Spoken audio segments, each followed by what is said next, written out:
మరి కాసేపట్లో వైఎస్ఆర్సీపీ అధినేత వైఎస్ జగన్మోహన్ రెడ్డి హైదరాబాద్కు చేరుకోనున్నారు. ఇటీవల కోర్టు అనుమతితో విదేశీ పర్యటనకు వెళ్లిన ఆయన టూర్ ముగించుకుని స్వదేశానికి వచ్చారు. కోర్టు ఆదేశాల మేరకు ఆయన నాంపల్లి సిబిఐ కోర్టుకు హాజరు కానున్నారు. కోర్టులో హాజరు ప్రక్రియ ముగిసిన తర్వాత లోటస్ పాండ్లో తన నివాసానికి చేరుకుని తల్లి విజయమ్మను కలుస్తారు. గతంలో వైఎస్ జగన్ ముఖ్యమంత్రిగా ఉన్న సమయంలో ఆయన 2 సార్లు హైదరాబాద్కు వచ్చారు. అప్పటి తెలంగాణ ముఖ్యమంత్రి కేసీఆర్ నివాసానికి కుటుంబ సమేతంగా వెళ్లి మర్యాదపూర్వకంగా కలిశారు. కేసీఆర్కు శస్త్రచికిత్స తర్వాత మరోసారి ఆయన్ను కలిసి పరామర్శించారు.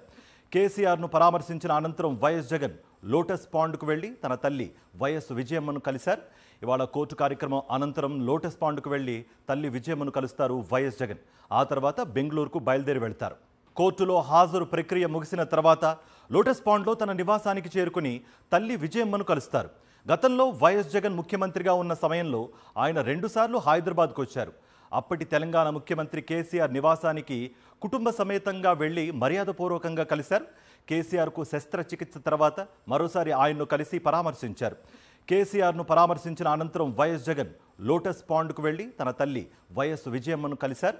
ఇవాళ కోర్టు కార్యక్రమం అనంతరం లోటస్ పాండ్కు వెళ్లి తల్లి విజయమ్మను కలుస్తారు వైఎస్ జగన్. ఆ తర్వాత బెంగళూరుకు బయలుదేరి వెళ్తారు.